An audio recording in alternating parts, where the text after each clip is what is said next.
Well, hello, everybody. Good to be back with you again for another podcast with Deron Newman today. Looking forward to time together. And Deron, good to see you as always. Good to see you, my friend. Thank you. On the podcast. As we're recording this, it's Christmas week for us. If you're watching this later, coming up on the new year. So we have all that going on in our lives and around the world. But it's a pleasure to always come to you by however you're watching this, from video or audio on podcast. Or maybe a clip you saw on social media. We're just glad you're with us and you got to spend some time with us on the podcast. So, Dr. Newman, what's on your mind this week? What are you thinking about? Thank you, BG. Yeah, like I always do say, a lot of things, my friend. Yeah. Excuse me, almost too much sometimes. But like you mentioned, this Christmas week, beautiful time of year in December. I know we've just been right after the winter solstice in the Northern Hemisphere. Yeah. It's a magical time and I'm going to use these two themes of fire and light. Fire and light. And I've thought a lot about, not to say that I'm just going to talk about fire and light, but it's been kind of on my mind, this beautiful sense of how during these winter months we reconnect to those that we love, and we reconnect to the earth in some magnanimous ways, because it's almost in a beautiful sense, it's the earth calling out to us during these winter times. It's to connect because we see such a powerful beauty that we gather around the fires, we gather around our families, we notice the beauty of the winter landscapes. And now some people might say winter is not beautiful. I hasten to say that it is, and you can disagree with me, but I still will think it's beautiful. I know that it's beautiful. And there's a sense of connection that I feel that I want to encourage others with. And so it's this theme of connection that has gotten hold in my thoughts since the winter solstice, since the Christmas tide, we call it, the Christmas season, the holiday seasons. It's a sense of reconnecting. If anything, gathering around fires once again. And I've said this a couple of times, I know that we've talked about it, is the sense that religion means to reconnect. I know that a lot of people today hate the word religion, and that's really unfortunate. And I'm not saying that they don't hate it for just causes, because I think that religion sometimes can be very awful, an institutionalized judgmentality that takes away people's spirit. I mean, if you really want to hear what I think its potential to take away what is beautiful about life. But on the flip side of that, there is something very beautiful in its meaning that I believe that we are drawn to, that I don't want to sacrifice. I want to hold on to that and bring that forward. And if I can boldly say that view of religion as being something that takes away our spirit or discourages us or provides for us judgmentality and awful things of our life, that is an imposter. That is something, the way that I don't know that people that are necessarily bad, I would say that some of them might be, but that is a very terrible way of thinking. When actually the word religion means to reconnect, religio, it comes from Cicero's treatment, the Roman statesman. He felt that religion could mean a couple of things, one of which he thought of it as more of a redoing of rituals to bring you more into line with life, to make you more aware, maybe. And that goes back down to the way he was seeing it as it fit into the Roman society. But there's another meaning which I was talking about religio, about a reconnecting. It's where we get the word ligament, of course. And it is to do something again. So to connect again, And there's something really interesting about that. So you would find out, and I might have said this before, but I'll say it to lead into just some thoughts as you were asking me about, and this is to encourage all of those who are listening and or watching, or doing both actually, that there's a sense in humanity that we have to connect. We connect on several ways. Of course, the way that we all know, we connect with one another, right? But there's a way that we connect with the divine, however we see the eternal. And that's really what religion is wanting to talk about. In fact, it emphasizes this connection. And isn't it beautiful that family structures, love relationships are very much involved in our spiritual life. And we have the ground of all being, however we see that ground. You could call it God for the, in the Christian faith, it is God. It is from the Hebrew conception of God, where this God is love. And we can reconnect with that in the Christmas story. But others connect to the sense of being, or the sense of holiness, the sense of the source of all life, however you see that. So there's a reconnection. There's also a reconnecting again to life as we see it in nature, outside of the walls that we live in nature and the wild, which is part of our mission here, So we connect there, and the vibrancy of life represented by the fire, interestingly enough, one of the four forces, ancient forces of nature, be it water, earth, air, and fire. See, we're gathered around, so we're reconnecting. So that idea of connection, though, goes in this very powerful conception in Christianity, which I'm borrowing, which I want to encourage us all in our lives. And that's the idea of incarnation. Now, I've always heard, and you have too, of course, of incarnation being something that is to literally become embodied, incarnate. That's what it means. It's a theological concept that Christians use because they see in Jesus of Nazareth the incarnation of the Spirit of God. That there's some way that Jesus exhibits or incarnates the love of God. Mm-hmm. That's a beautiful sense. And this brings a smile to my face because it's dawning on me that incarnation is connection. It's all about connection, isn't it? Yeah. It's to connect the spirit with the physical, that which is not physical to the physical. It is to connect what I feel in my heart with the way that I live.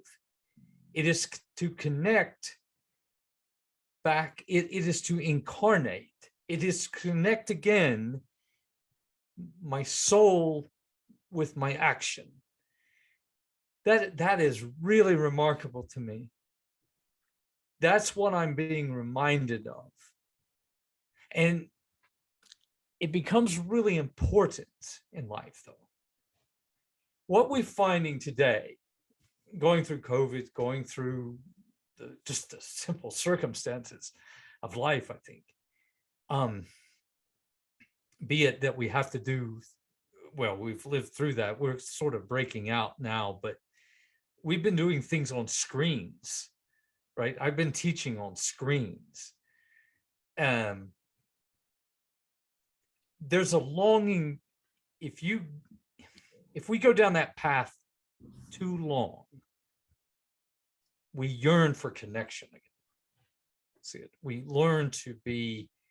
learn how important connection is, because there's something of a disjointedness that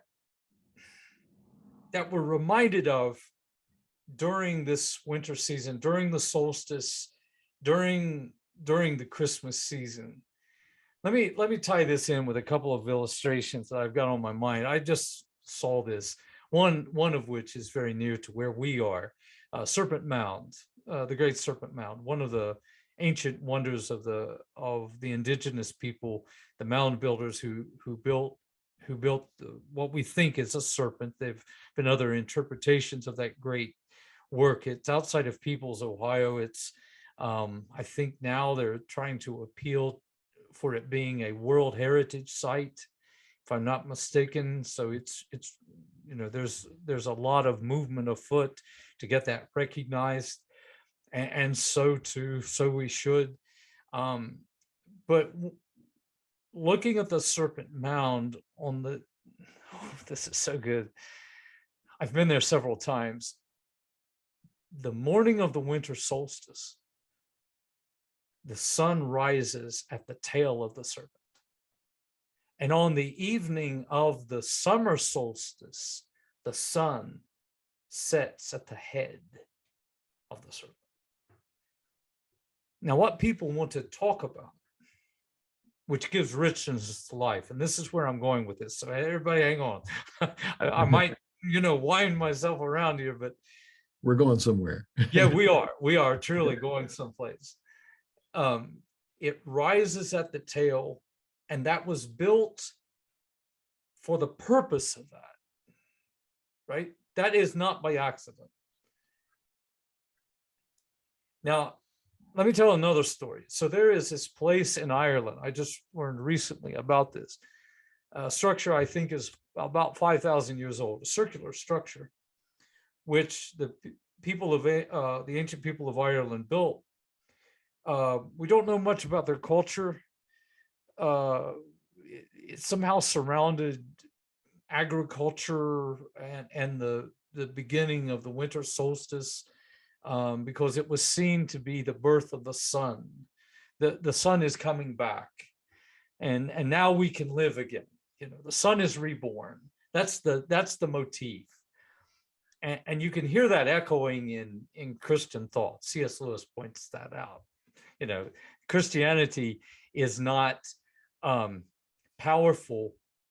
C.S. Lewis always said that Christian thought, and likewise all religious thought, is not powerful because it's so unique, like it's something that has never ever been heard before. And I think this is his meaning, and if I've got him wrong, I'm making the mistake, but I'll take this anyway. That religious thought is so beautiful because it houses and it talks about these inner yearnings, these inner questions that people have always had.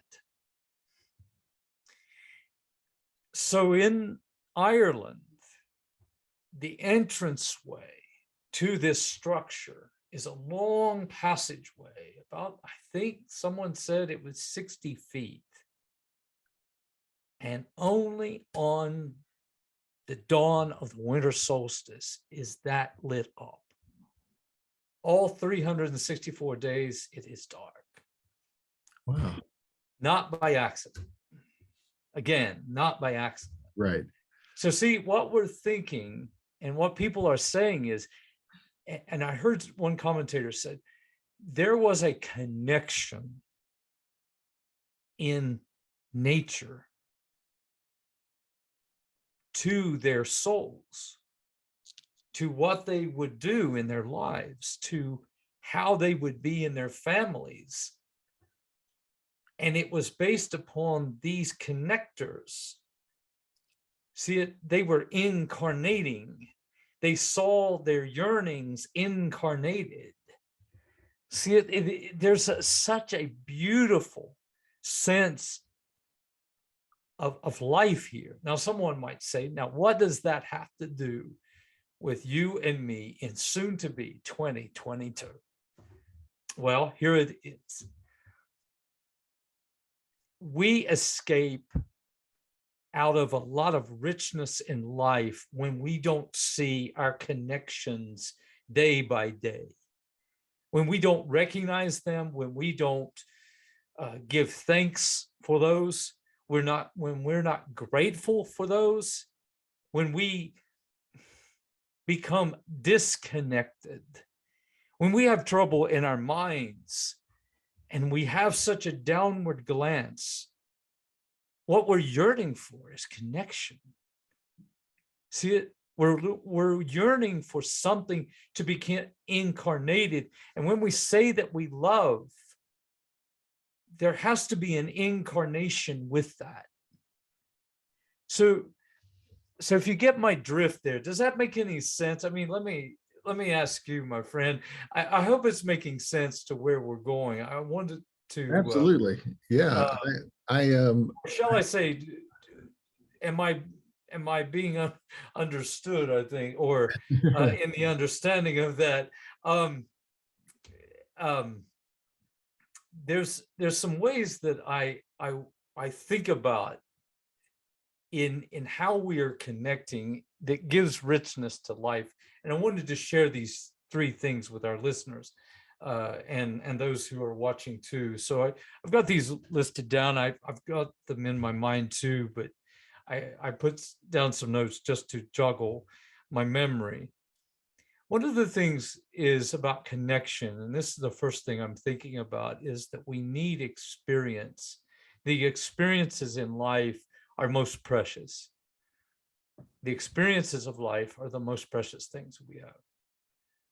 I love that line that I don't want to have, I don't want to buy stuff. I want to have experiences. Yeah. See it? Yeah. Because experiences mean memories, right? Stuff just means junk, right? Means clutter. Yes. See, or if we buy something, it will give us a greater experience of something, maybe that. You could see it like that, but then that becomes a tool for us to gain greater experiences. Like, for example, if I don't know, just use an arbitrary example.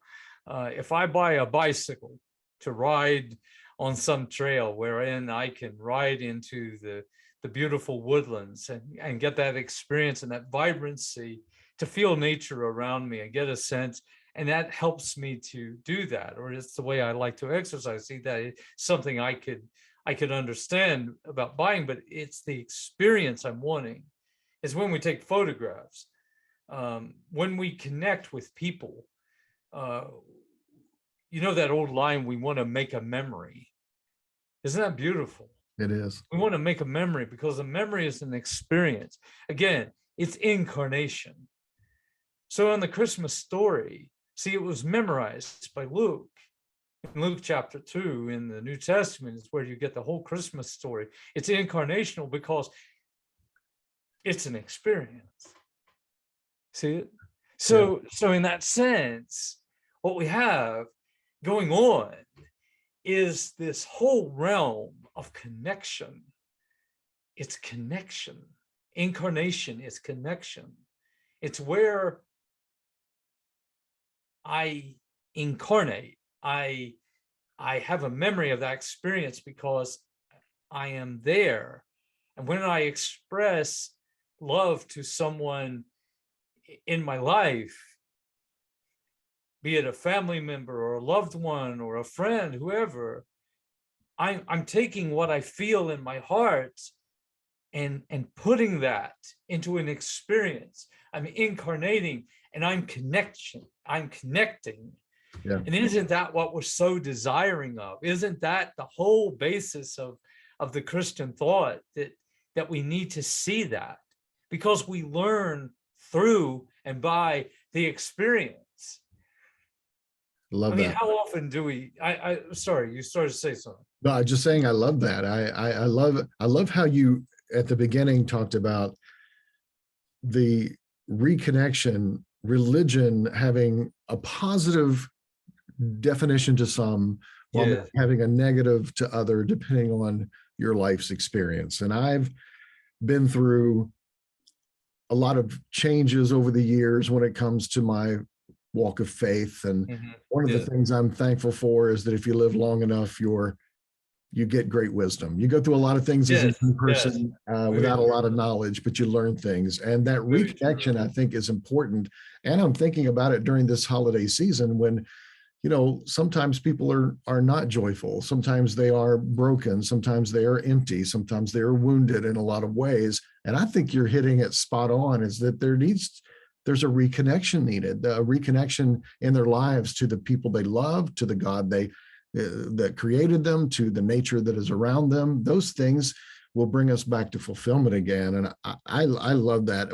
Religion was a very negative word for me. It talked about a law or something, something very confining. But as I've grown older, I use words like religious and ritual in my day-to-day planning. I have rituals, and they're positive because they connect me to things that are good for my life, that keep me on the path of connection, that I stay where I should be so that I find the joy. Those are the thoughts that are going through my head today, Doctor. Those are beautiful thoughts, my friend. I want to rescue the idea of religion away. I want to snatch it out of the old fuddy-duddies who have caused great concern, and they cause concern for me too. I love the word spirituality. I mean, it's a beautiful word, but religion for me can mean, or religious ideas, it doesn't have to be that, I'll go ahead and say it, that ugly way of being understood and lived out. Because what is happening is an incarnation of something very bad. And I don't want that. That's not its intention. It's not like I'm trying to rescue religion or a religious view of life, as much as I am saying, whatever way you want to talk about it, that is still a beautiful word if you understand it. But how you go about to connect, or that the emphasis upon connection is a most beautiful thing. And that is a general universal connection. That's just not with those who agree with me. That is with people who disagree with me. It's like that beautiful thought of, I think it was John Wesley quoted it, the founder of the Methodist Church in Protestantism and Christian thought. He said, if your heart be as my heart, then give me your hand. But it came from, I think it might have been Thomas à Kempis, who talked about, and I'm not sure that it is he who said this. He said, in the essential things we have unity, in the non-essential things we have liberty, but in all things we have charity. I think I'm right about the author of that. If I'm wrong about the author, I know the saying, and I'm not going to take credit for it. So everybody that's interested in it, they can look it up if I'm wrong, and so that's fine. Sometimes my mind gets jumbled up. I can't remember all the facts, but I think it's still a beautiful saying, isn't it? So rework it again. In the essential things of my heart, we have unity. I mean, you're just like me. You're just like me. You want the same things, don't you? You want love, you want peace, you want goodness in your life, you want truth. You want to be connected. You want to be counted as a human. You don't want, I mean, unless you've chosen a very evil path, which I trust that we don't, we yearn for those. You're just like me. You want, it's the old story of Christmas, Ebenezer Scrooge, he was disjointed, but see, that's what Christmas future, Christmas is to come, taught him. Yeah. It's connection. Yeah. See, you have chosen the evil way of loving your money and breaking the connection.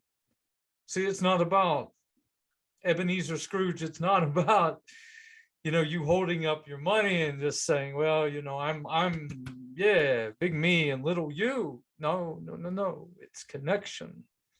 It's greatness of connection. It doesn't lessen you to be connected. It emboldens you to be connected. I mean, I can connect. I can incarnate the love. And so all of the people, and I would, if this sounds sermonic, overlook it, but the trouble with a lot of people who are suffering from loneliness or a disjointedness in their life, it's the job of those who are connected to welcome, to connect. I mean, some people have even thought, some social scientists have even thought that is the way that we have lived this long as human beings, because we have learned to cooperate. Watch, not just between ourselves, but with nature too. Mm-hmm. See, we've learned to cooperate. Yes. Cooperate. See, incarnate, connect. So there's some beautiful concepts here. So the first, my first point is really about experience. Experience is the greatest teacher. Experience makes up the memory. So get out, experience life, connect through the experience somehow, some way, and connect with us. I mean, connect here. Mm-hmm. I mean, we're not giving this, and I'm not talking, and you're not talking, and we're not doing this so that we can just laud and applaud ourselves. We're wanting to connect because we need to help each other. Yes. And there's some wonderful, beautiful ideas that we can connect into, that we can incarnate for each other, that will help us, encourage us, but give us a sense of just not like a simple handshake and, I love you, and then go on and you never hear from them again, but actually rock solid connection. Like, I'm really concerned here. Let me help you. And which is more, you can help me. So that's what, when we gather around the fire, because winter's calling that in, isn't it? And we gather ourselves, the animals gather together, where I feed the deer here and I feed the birds, they all congregate. See, it's about connection. They know that. The trees connect. They are connected together. The whole forest is connected. All of nature is connected. It is only we as humanity that so awfully so that oftentimes we disconnect. Yeah. And I don't want to see that. There is so much of life to be found in the experience, and the experience can only be had when we connect. Yes. That's a beautiful thought. Sometimes connecting can be painful. Sometimes we retract because we have wounds, or we have loss, or because of someone we're connected deeply to, or something we're connected deeply to. So it is a risk. Our culture is so divided that we don't often connect with each other for fear of, lots of things, judgment. But I would encourage everyone to listen very, very carefully, because I think the words that Dr. Newman is sharing today are important to us. Press through all that, press through the resistance to be hurt, or, to be disagreed with. And let's connect, knowing that we're all we all matter and we all are connected anyway. So Yeah. how can we connect with an understanding that you may agree with me sometimes, you may disagree with me sometimes. Mhm. We need each other. We need each other's We support, do. and we We need to do. grow together and learn together. And that's how we as a people will continue. Yeah, it's we have greater lives from that. Yeah, We rich. build together. We're united we stand. Yeah. Divided we Yeah. divided we fall. Yes. I mean, it's that whole idea, but we have to reach out. You have to take that initial step. Yeah. I mean, do you know the old special Santa Claus is coming to town, the Winter Warlock? Um, I love that. I love the Winter Warlock, and in that children's special, I don't call it children's special, the Christmas special, because I still love it. And I'm not a child, but I'm childlike in my heart, I hope, and I hope I always will be youthful at least. And Yes. every time the Winter Warlock, if you haven't seen it, a lot of people know what I'm talking about, hopefully. But anyway, in that famous special, Santa Claus, the young Santa Claus, is getting this idea of passing around the toys around in the town, and that's where it's ruled by the Burgermeister Meisterburger. And he, if you watch him, he's just the tyrant around town, and it's all about, he doesn't want anybody to have toys, and he goes through this big rigmarole. But the Winter Warlock is given a choo-choo train, and he calls it a choo-choo train. I remember him taking it, looking at it, and his icy heart starts to melt. And he asks a question. And if you think about that, I mean, I'm not just looking at maybe the philosophical theology or the spirituality of Christmas, Santa Claus coming to town or something like that, but there is something deep here. And I've shared it before. I actually spoke on a message one time, a Christmas Eve message, about what I love about the Christmas specials and what I've learned. And when the Winter Warlock, of course, was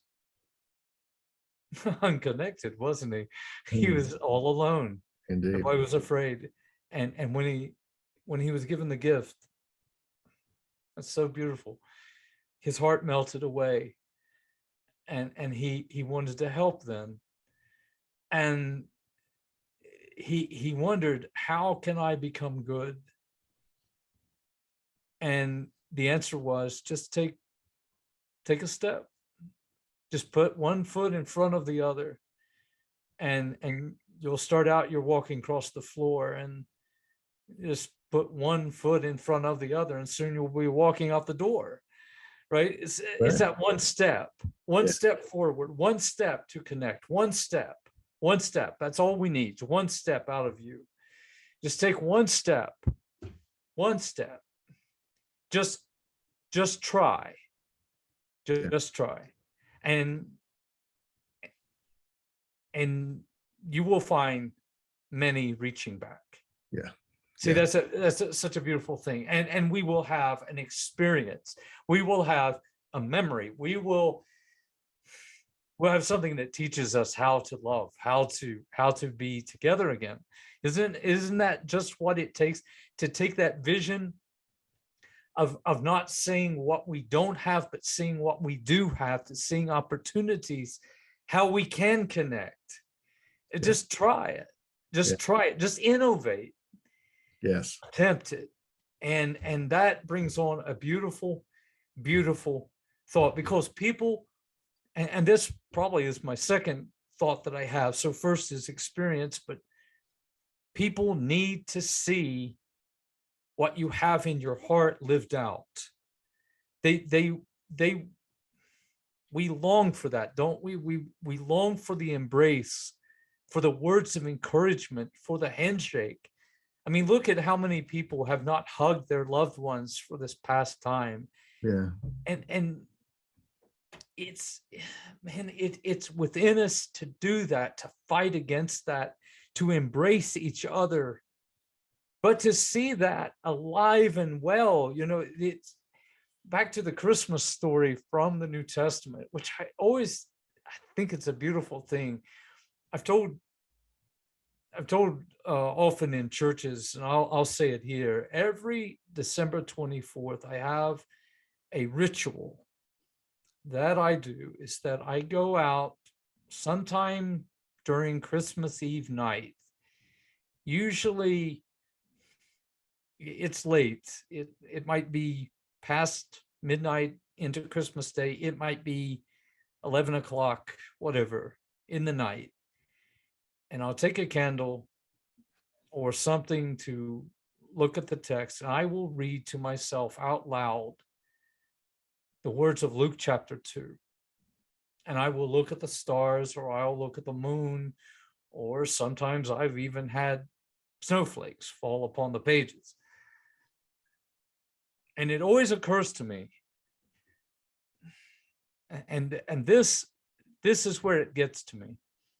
Aside from all of the theological debate, aside from all of the doctrines which are written by humanity in trying to describe the indescribable, the story of the birth of Jesus is as human and as connected as you will ever see.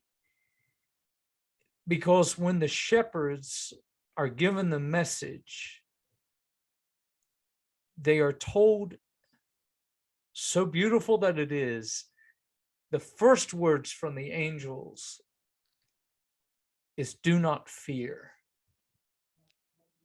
Do not be afraid, for I bring you great news, great glad tidings, as the old text has it, of great joy, which shall be to all people. See it? Isn't that a beautiful connection? See, that is, you're going to find love incarnated. That's what we've come to share. That the Spirit will dwell, has come to life. See, that is, you don't have to be, and I'm not preaching Christianity. It's not my job here. It's not what I've set this out to be, but what I have set it out to be is to see spiritual depth in life. And when we can find it, paraphrasing the Buddha one time, when you have something that makes sense to you, he says, I don't care who says it, adopt it. And if it doesn't make sense to you, I don't care who says it, even me, don't take it in. But this makes complete sense to me about it's that Christmas spirit, it's incarnation. People want to see your heart. People want to see the heart, and how magnificent is that message. These ancient thinkers thinking, if the heart of God is love, how can you get any more appropriate than the cry of a child, a baby? Can you get any more connected? Can you get anything more astounding with the birth of the Son to the birth of a child in love? And the birth of the Son, I'm talking about the literal, but then, Christians hold it the Son of God. So there's a play on the words here. That is something I can't put that down all in a chapter of a book, nor could I even put it down in one book, what I'm talking about. And I hope that the words are touching the heart and the mind to pay attention to this, because that I think is a very beautiful thing, is that you have to incarnate. So what you say that you're going to do. If you say that you love that loved one, then show them. If you say that that is a friend of yours, let them see that. If you say that you are kind or you want to be kind, then do kind things. It's almost a clarion call, connect, because that's how you do it, yes. Right? If I say I'm going to call you, then call you. If I say I'm going to show up, show up. Don't get disconnected because you're doing an awful thing. And so it's up to me to take that first step, because I'm doing an awful thing if I do that, because I'm teaching disconnection. I'm teaching unincarnation. I'm teaching that this doesn't really matter to me, does it? See it? Yeah. But when I have that connection and my ethics, that's how I see goodness, that people need to see that experience, or people need to experience what you mean. Which brings up then this beautiful third point, I believe, which is the kicker. As I write it down and I have this in my mind, that when we experience, when we incarnate, when we connect, we live life to the fullest. We live life with depth. And unless we do, we won't really live. I'm reminded of a line from Khalil Gibran's great book called The Prophet. And he talked about love in this one passage. He says, when love gets hold of you, let him take you. Let him make you vulnerable. Feel love. And then he says something remarkable in the passage. You can almost see him shrug his shoulders. And he said, but if you don't want to, you'll exist. You'll still keep on breathing. But when you weep, you will not weep with all of your tears. And when you laugh, you will not laugh with all of your joy. Mm-hmm. See it? Mm-hmm. You can live at surface level life of the screen. You can say, bah humbug, right? But what you're missing out on is life, isn't it? Yeah. So when I walk through nature and I don't feel a connection, when I look at my family and my friends, my loved ones, and I don't connect, I don't incarnate, I'm missing out. When I don't see the joy, if I don't see truth whenever it appears to me, because I don't want to be connected to that, because that is different, that disagrees with me. I don't like that. I just want people to agree with me. See it? It can be it's the breakdown of all society. It's the breakdown of our humanity. But if I can look into the heart of that, and that one, and say, I understand that, and that's beautiful, and thank you for saying that. See, I connect. Yes. And that's when they see the birth of love. And that's a beautiful thing. The Christmas story is the perfect example of connection. Yes. In fact, I think it's the perfect example of reconnection. Mm-hmm. We were broken. Mm-hmm. We were apart from God, and we were brought to him. And that's the greatest example of how to live our lives, in repairing relationships, repairing connections. I love all of this today. This has been. Yeah, I appreciate you saying that. Yeah, it's. I just want to, before you. Say I didn't mean to interrupt, but that is the beautiful. You're locking in on the beautiful message I mean, you don't have to have the doctrine. We're not talking about theological speculation. It is an essential part. We're connecting. So go on, my friend. No, I appreciate you saying I was that. actually going that direction too. It's a simple message that was meant first for the shepherds and meant for, the simple and the uneducated. So it's not meant to be a complex idea. Connecting with people is not something you have to think much about. It's more about the emotional and honest, natural way that we live, and supernatural if we allow it to go that way. Yeah, it's a beautiful thing. Everything's about connection, I believe, in even in what we're doing here. With everything we're about, it's to connect the soul back to the action. It's to connect the mind back to the passion. It's to connect one with the other in our ideas. Yeah. A former student of mine said one time when I asked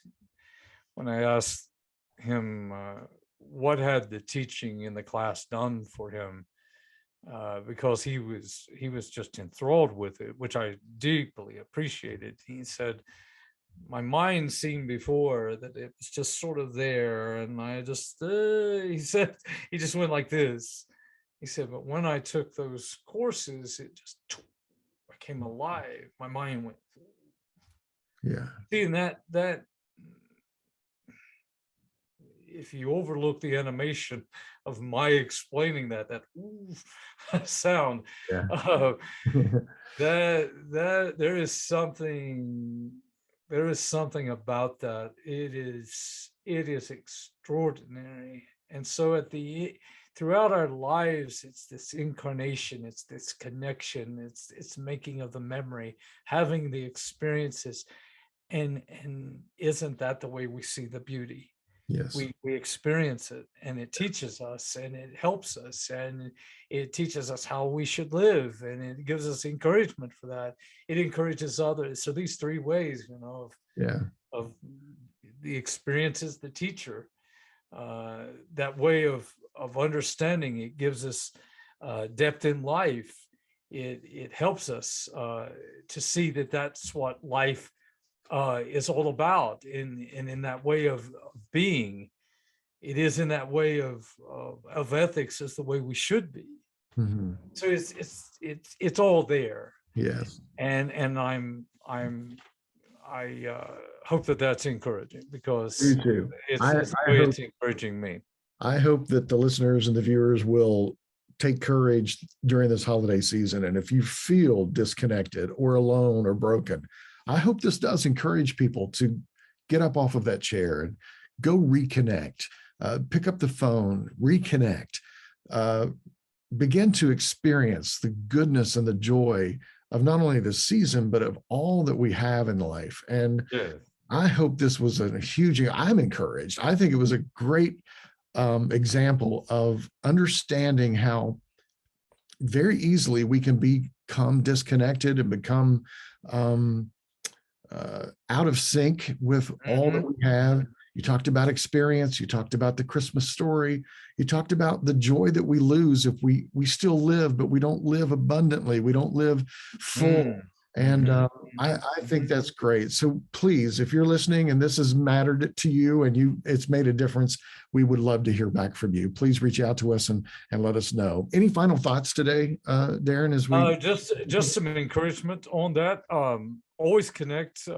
You can connect with us at DeronNewman.com, DeronNewman.com. Love to connect with you there. On YouTube, of course, subscribe, write to us. Write to me. We'll try to connect up. We'll try to answer back as we can. And we want to connect. We want to make things focused upon the beautiful, the good, the true, the encouraging, which means to give us courage. But we can't find that until we connect. And so live out that life of connection, reach out, see its importance, and live a life of greatness from it. Fantastic. Have a wonderful holiday, everyone. We're so glad you were with us, and we look forward to seeing you next time on the next podcast. Yes. Make it beautiful. See you. Have a great day.